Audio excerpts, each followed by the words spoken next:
Баршаңызға қайырлы күн. Бүгін сіздердің тараптарыңыздан ең көп келетін сұраққа жауап. Дауысымды қалай қойып үйренемін? Біріншісі. Екіншісі, мен эмоционалды адам емеспін. Бірақ сөйлеген кезде интонация қойып, эмоционалды түрде сөйлегім келеді.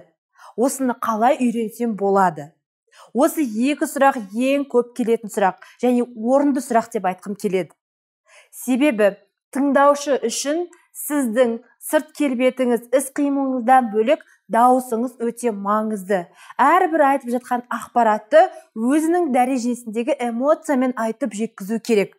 Сол кезде сіз бен аудиторияның арасындағы тығыз қарым-қатынас орнайды. Егер де профессионалды түрде дауыс қойып үйренгіңіз келсе, қалай қою керек, қай кезде қалай айту керек, барлығын менің қадағалауыммен үйренемін десеңіз, әрине онда сізге сөйлеу шеберлігіне қатысу керек. Ал өзім үй жағдайында үйренемін десеңіз, онда сізге менен бірнеше кеңестер. Соның бірі кәдімгі фильмдерді озвучка жасау.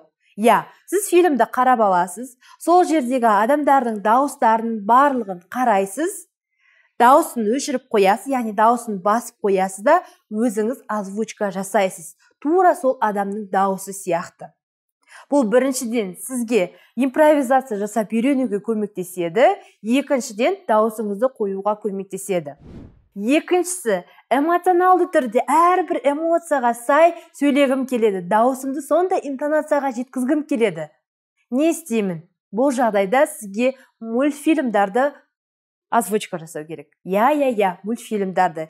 Себебі мультфильмдегі әрбір кейіпкердің кейпіне, образына еніп, сіз дауысын жасайтын болсаңыз, яғни озвучкасын жасайтын болсаңыз, сізде нағыз эмоционалды түрде қалыптасады.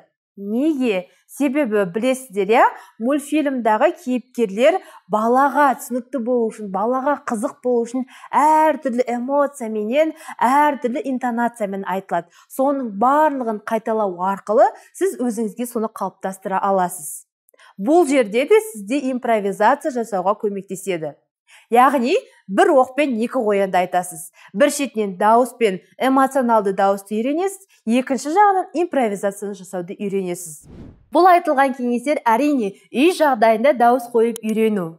Үй жағдайында үйренетін болсаңыз, осы айтқан кеңестерімді орындасаңыз, сіз міндетті түрде үйренесіз. Ісіңізге сәттілік.